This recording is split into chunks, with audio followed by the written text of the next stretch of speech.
How did she do it? Do it. Do it. Do it. Libby. Oh, oh. Libby. Oh, oh. Libby. 3, Oh, oh. 2, Libby. 1. It's the Libby Show.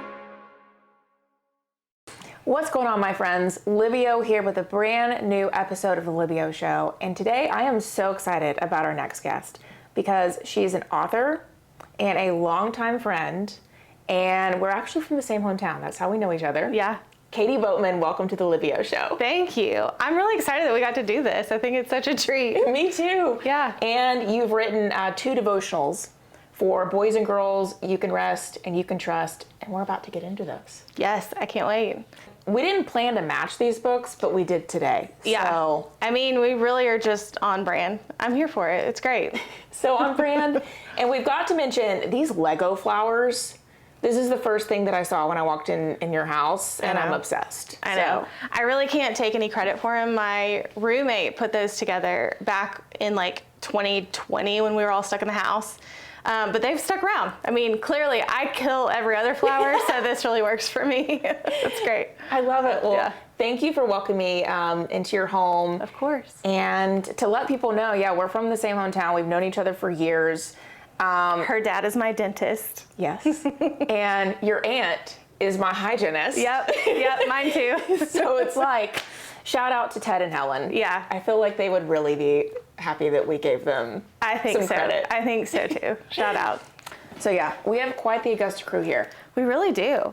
I feel like, at least for me and the people I know, it started with Dave Haywood, who is part of Lady A. Like, he kind of started the trend, and Yeah. then my brother followed him, then I followed my brother, and then like I think you came for college, right? That's what got you here? I came for Belmont Yes, and then just never left. and never left. And like my cousin's here, you know, my cousin. I mean, yeah, we have quite the crew. Yeah. Can you just share a little bit what inspired you just to start this series? Well, yeah, You Can Rest. Yeah, it actually was my niece Shelby that kind of started the whole thing. And this was back in 2020, you know, COVID, things were crazy. And she mentioned that she sometimes has trouble falling asleep because things were running through her mind. And she was about to turn 10 at the time, and I was trying to think of a fun, special gift that I could give her.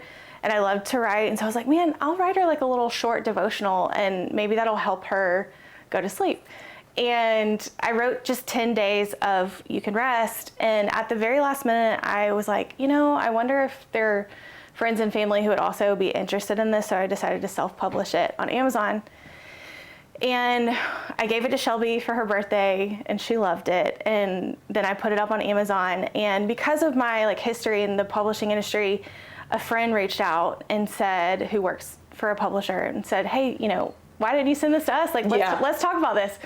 So we talked about making a longer version. So this is 100 days, and it came out in March of 22. So I got to sit down with Shelby and a bunch of her friends before, like while I was writing, and just ask them, like, what do you worry about? And what are the things that you feel like keep you up at night? And I used their responses really to dig in. And then what was crazy is I kind of thought, okay, that was a really fun and special project. Like, maybe I'll dream about something else, but who knows? But when it came out, the number one question I got was, well, where's one of these for boys? And at first I was like, I'm not the person to write that. Like, what do I know about being in a boy's brain? But the more I talked to like friends and mentors and really prayed about whether or not to do it, everyone was like, you can totally do this. Just, of course, like ask boys the same way that I asked girls. And so I pulled together my nephew Blake and his friends and did the same process. And that's how You Can Trust came about. And so, yeah, they both have just been this like special project that also has spoken to me when I've most needed it. You know, it's like, as I'm writing this content, I am experiencing something and being reminded of something that I needed at the time, you know, like anxiety hit me during COVID. And so being reminded of things I needed to hear and what if questions that the boys ask are things that sometimes I ask too, even as an adult. So it's really been special and meaningful in that way. And I think too, as I was even reading, when I was, reading through You Can Rest, there were moments where I thought, oh my gosh, like as females, we kind of think ahead in a different way than men do. So like, just the way that was phrased of like, when this does happen, this is what you can rest in the fact of, and you can trust. I was even flipping through a couple minutes ago of like, what if I can't decide? And I feel like I definitely have thought that in the last 2 weeks of like, those certain what if questions. But do you remember the first time that Shelby or Blake said, hey, like, this was my favorite day of the week that I read this week, or maybe their first reaction when you gave it to them? Yeah, I can remember Shelby, since she was the first one to get it, I can remember her talking about reading When I'm Worried About Tomorrow, which is one of the days in there. And she said that it just really hit her because that's something that often when she's getting ready to go to bed, she's thinking about all the things coming. And I'm like, yeah, me too, And so to hear her just express that it was helpful, I mean, means more than you know. And when she finished the whole book, she happened to be off at camp, and she sent me a postcard from camp. And it said, hey, I just wanted you to know I just finished the day 100 while I'm at camp, and this book will mean more than you ever know. And I'm like, I think she was 11 or 12 when she finished it. So sweet. And I'm like, this kid, so mature. And then with Blake, he's a man of few words, but he had this one weekend where he took the book on a lake weekend trip with a couple buddies that he went on, and his friend was having this moment where he was kind of afraid of the dark, didn't want them to turn the lights out at night because he was like, I don't want the dark. Yeah. And Blake happened to be on the day that's called What If I'm Afraid of the Dark? And so he read it out loud to his friends. And he was so excited to tell me when he got home, which made me feel so good. And he was like, it really helped my friend.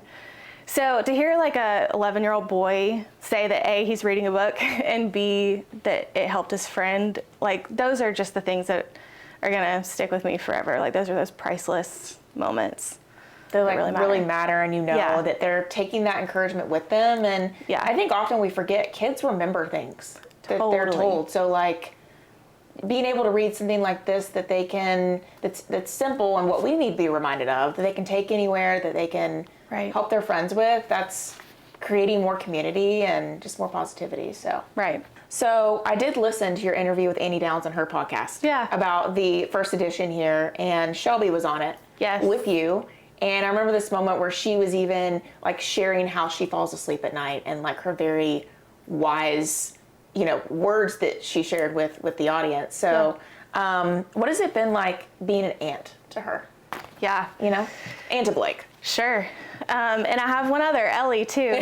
She lives in Atlanta. Yeah. Gosh, that almost makes me emotional to even talk about. Being an aunt has been the biggest gift of my life. And you probably get this too with your nephew. I think especially I'm 37 and I'm not married yet. And so obviously I don't have kids yet. And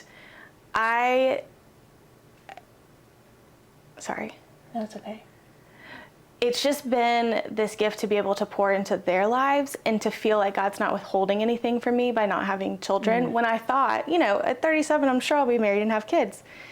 And my life looks different than I thought it would, but I love it. I love this opportunity to really get to be a part of their lives. And my brother and sister-in-law give me that chance, But at the same time, I also have the freedom and a little bit more independence in my life right now to do extra projects write a book on the side, and things like that I maybe couldn't do if I was raising my own family. So it has just been the absolute best. I love it so much.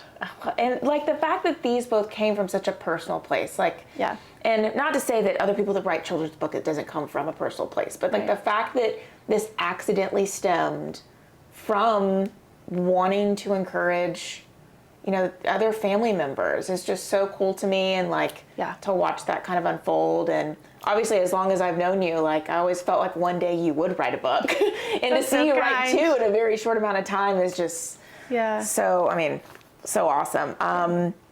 So can you talk a little bit more about like your background in publishing? Yeah. Well, it's funny. I never pictured myself going into publishing. Yeah. I knew as a high school student and college student that I liked to write, but that was just like I like to write, you know.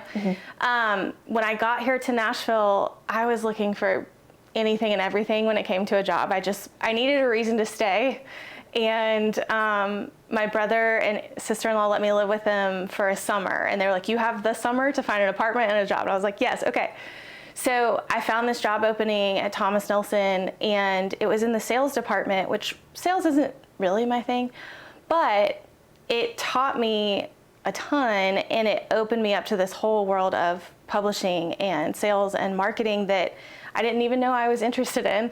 And so after a year in the sales role, I moved to marketing, and I think that's when things really started to click, because I had this chance to partner with authors who I really believed in and really believed in their work and what they were doing, and also got a chance to learn a ton about marketing. And that's when I really found like the content marketing side was my niche, and I loved it. And so, yeah, I spent about 8 years in the publishing industry, and I still feel very tied to it because, well, A, I'm an author, but B, I've worked with a few authors in the last few years, just helping them with their content management and marketing and that kind of thing. So I feel, even though I'm not in the industry, I'm very tied to it. And it's just been this kind of meshing of like a lot of things that I love. So Gives you more great. of like a creative edge that you didn't know you had. Yeah, exactly. And I don't know about you, but I feel like when I moved from Augusta to Nashville, like coming from a place that like does have they have a creative community, but it's not the same as Nashville. Right. And so moving here, I was just kind of opened up to, there's music, I mean, even more so now, there's TV, film, there's publishing. Like, Yeah. was it daunting to you to move here and be like, I don't know exactly, because I know that was for me. I didn't quite know what I wanted to really be when I got here. Yeah. I don't know if it was daunting. I think for me it was more just eye-opening and exciting, because it gave me dreams that I didn't know to dream. Because I think as a kid, if I had grown up in Nashville, maybe I would have said, oh, I want to be a writer one day. But in Augusta, I didn't know any writers. So it's almost like I didn't know to dream it. And what's funny is a couple years ago, I was asking Shelby, like, you have any idea like what you might want to do? And she's like, I want to be an author.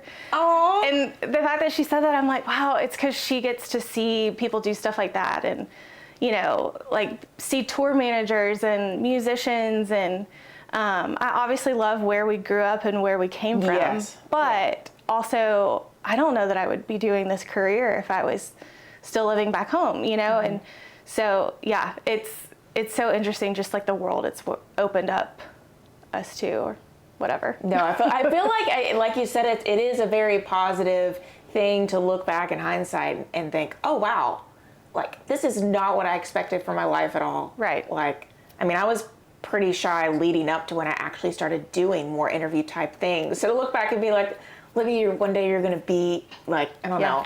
Yeah. Moderating conversations. I would have been like, oh, I don't know. Like, I know. And you're so good at it. Thank you. Well, and I'm happy to have you here and to talk about these boats, because I don't know. I'm so proud to share the story. I mean, Thank give you. a good close-up look here. So I'm going to turn to a random page. Okay. And I'm going to see if you can remember, like, the moment, like, that gave you the inspiration. Oh, okay. Yeah, good question. Let's see if my memory holds. Of that day. What if I get overwhelmed? Yeah, I'm trying to think.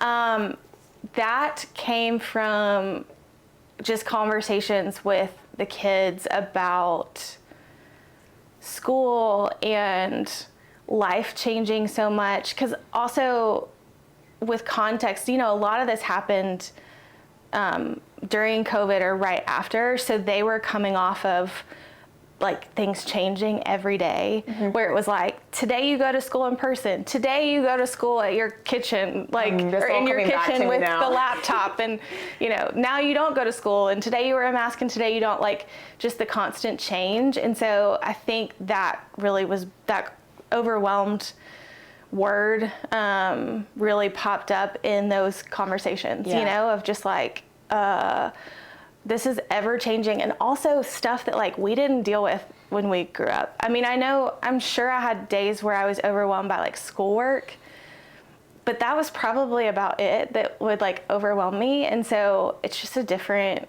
season right now for teenagers, for kids. They're dealing with stuff that like we didn't have to deal with. We didn't have like the constant incoming like flow of information. Right. Social media. Yeah. We just had our own like get up at 7 a.m., go to school, talk to our friends, come home, maybe watch TV, do homework. Like for me, get on AIM and like chat with people. But yes, that was about it. I have to do You Can Rest too, because we can't leave that one out.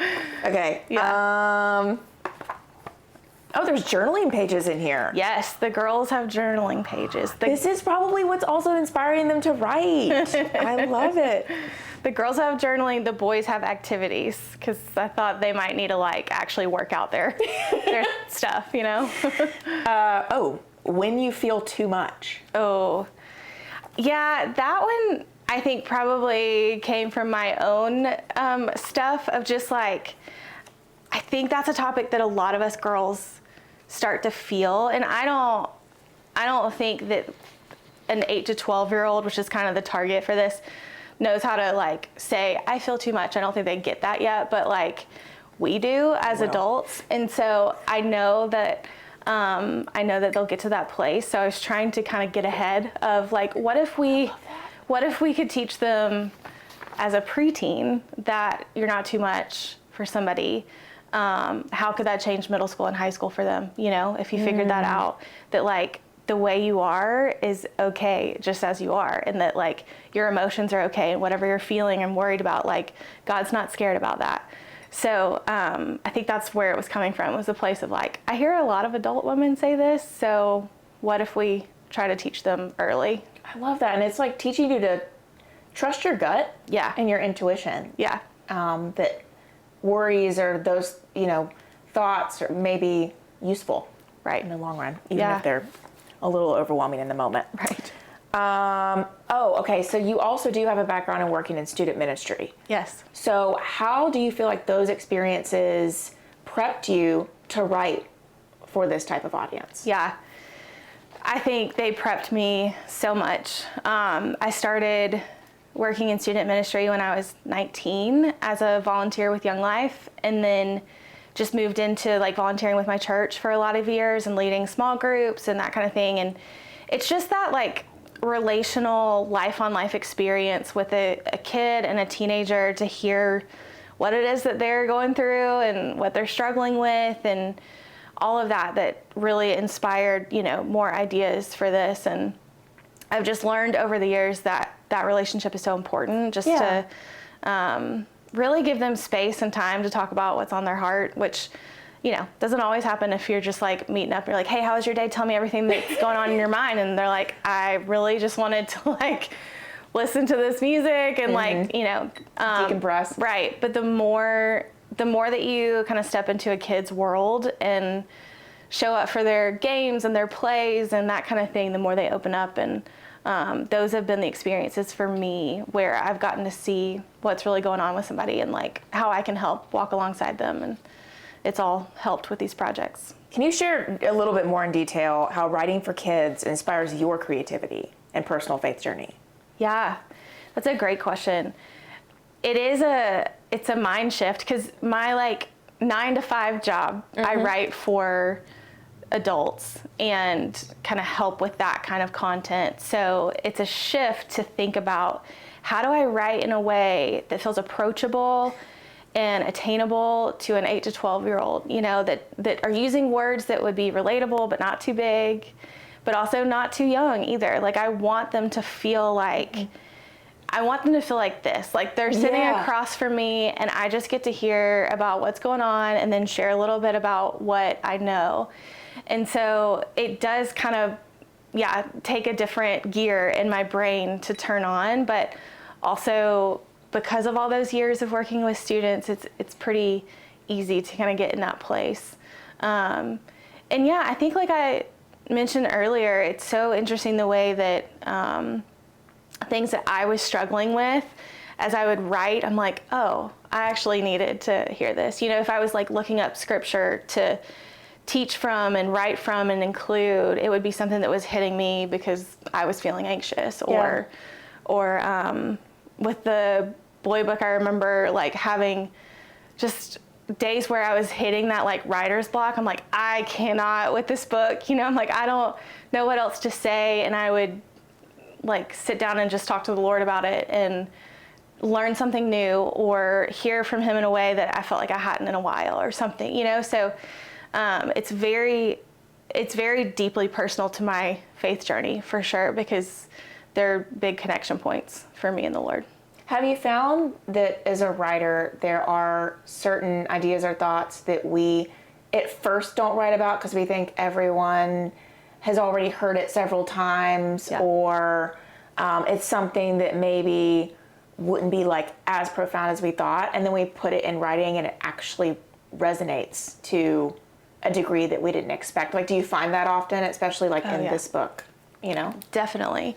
Yeah, and I think that's the thing that often can shut me down from working on something. And I'm like, somebody else has written this, I'm sure they've done it better.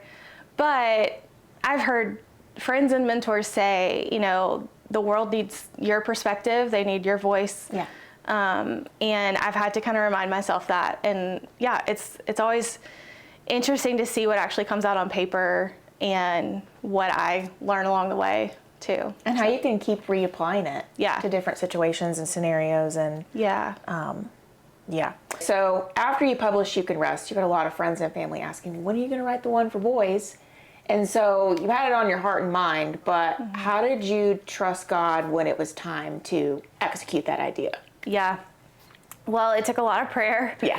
And I have a few friends who are also writers, a few that are in publishing, I have an agent. And so I talked to all of them and really was like, would love your thoughts. And it was in this place of like, their answers were lining up with what I felt like God was telling me to do. And so that's how I decided to move forward with You Can Trust. And I had to go to my publisher first and say, hey, this is the question I've been getting. What do y'all think? And they were totally on board. So I was grateful for the chance to get to do it. But yeah, it was just a lot of prayer and a lot of talking to people that I trust. Hence the name. Yeah. You Can Trust. The cover art. I want to hear the story because you told me a little bit earlier how these came to be, and I just think it's the best. Yeah. So it's funny.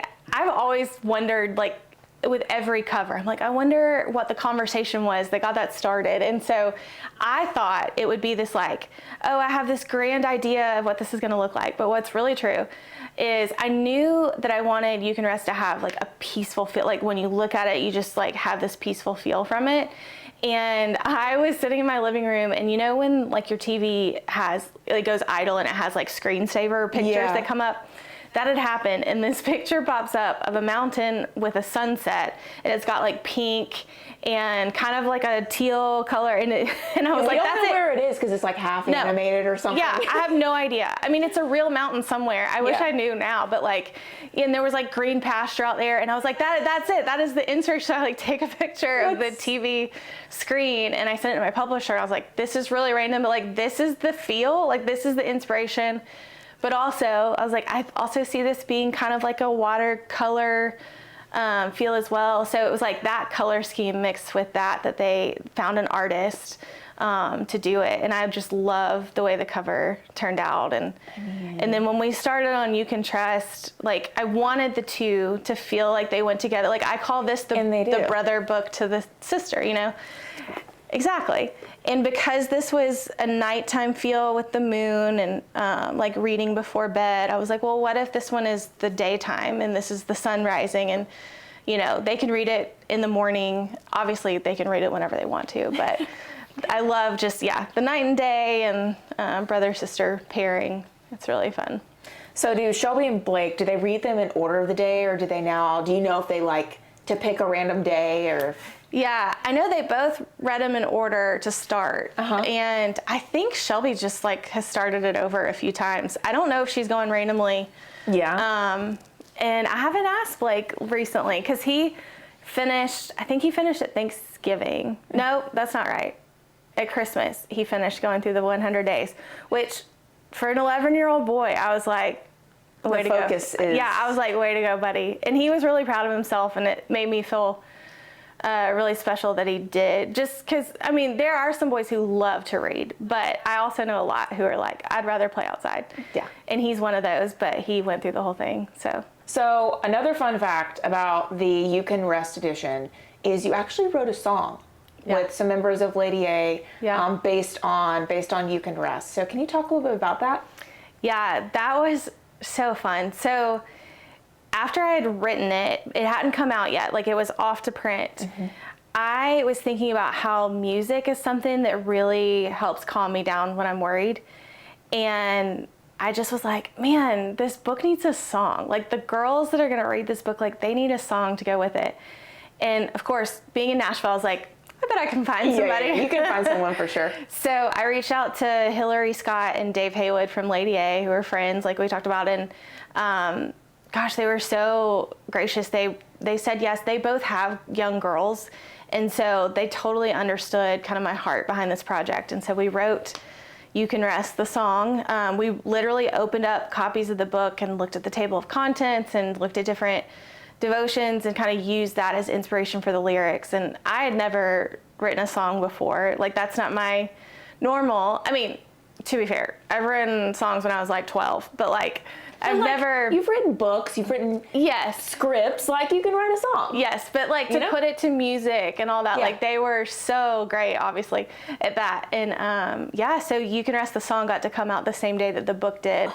And they played it at our little launch party, and that's just been like another fun tool to use to be like, this is another way to like help somebody calm down. And I think it's spoken to a lot of adults too, which I really love.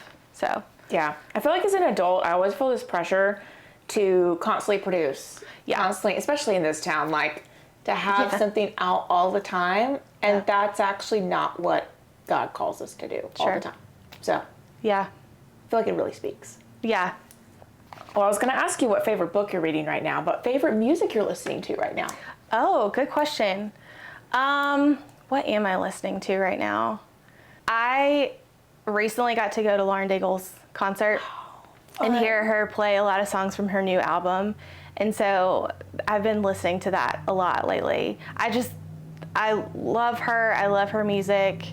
And yeah, so I'm definitely one of those that likes to put in my AirPods at work while I write. Or, well, to be fair, if I'm writing, I have to put in something instrumental because I'll like put the words into, but I'm always playing something. And yeah, I've been listening to hers a lot.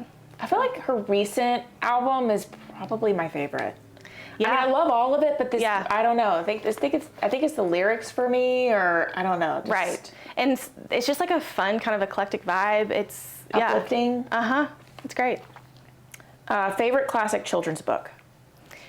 Okay, do you know the one called I Love You Forever that has the little boy with the toilet on the front cover? I forgot about that one. That one's just always been my favorite. I love it. It's just the sweetest little message. So that's my favorite like picture book. And then when I think back of like books that we had to read for school, like middle school, I think of the book Hatchet. Did you have to read that one? I think I did. Okay. It was like a survival story. I don't know why. And then To Kill a Mockingbird was a favorite of mine.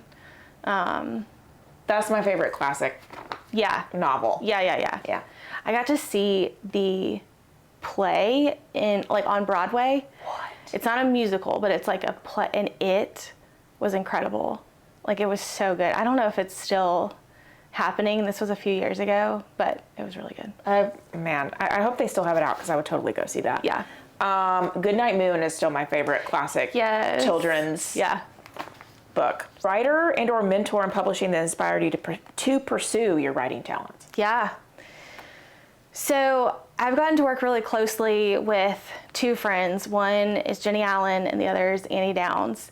And they both are extremely gifted writers who have a lot of books and podcasts and speak. And I have learned so much from watching them, but also from like sitting under their leadership. And they've been such cheerleaders of mine. I've asked them questions, and when like you're in Nashville and you're in this place where, you know, everybody has like 3 different jobs that they do, Yeah. like you get it. They also have been so helpful and cheerleaders of like that, of like, hey, I'm like doing this work over here, but I'm also doing this book stuff, and like, is that okay? And all of a sudden, like, so great. So I've learned a ton from them. And I feel like I'm always learning still now from people that I meet every day Yes. who've like started their own business, written their own books. Maybe they're taking like a little bit of a music route that they've never explored before. So there's always something really cool happening in Nashville. Always. So my last question for you, and this is based on the fact that you actually took You Can Trust to a bunch of coffee shops around Nashville. Yeah. Favorite coffee shop for you to work in here? Or favorite coffee shop that you love working in Nashville? Yeah. My favorite to work in probably is Stay Golden over in like the Berry Hill area. I like it because I can get a good breakfast, good coffee, food. yeah, comfortable seating, and an outlet. What's funny is it got to a point where I went in and I would like get to the counter and they'd be like, do you need access to an outlet today? And I was like, maybe I write here too much. But yeah, I just realized that so much of the book was written in coffee shops that it almost felt like rude not to acknowledge them, you know? Because I have an office here at my house, but I don't hardly sit in it to write in. So I decided in the back of the book just to thank every coffee shop that I wrote in. Stop. And I took copies around and just dropped them off with different people. Some people looked at me like I was crazy, and then some like were really cool. I think it's just they were like, you doing what? And I was like, I just want to gift you a copy. I wrote this here, you know. But it was really fun to do. So, yeah. You Can Rest and You Can Trust, available everywhere that books are sold. Katy, thank you for inviting me into your home. Absolutely. This was so fun. So fun getting to talk about these books. Make sure you check it out. And remember, you can rest and trust in God's path for your life, everybody. Yeah. See you soon. Take care. See ya. It's the Libby Show.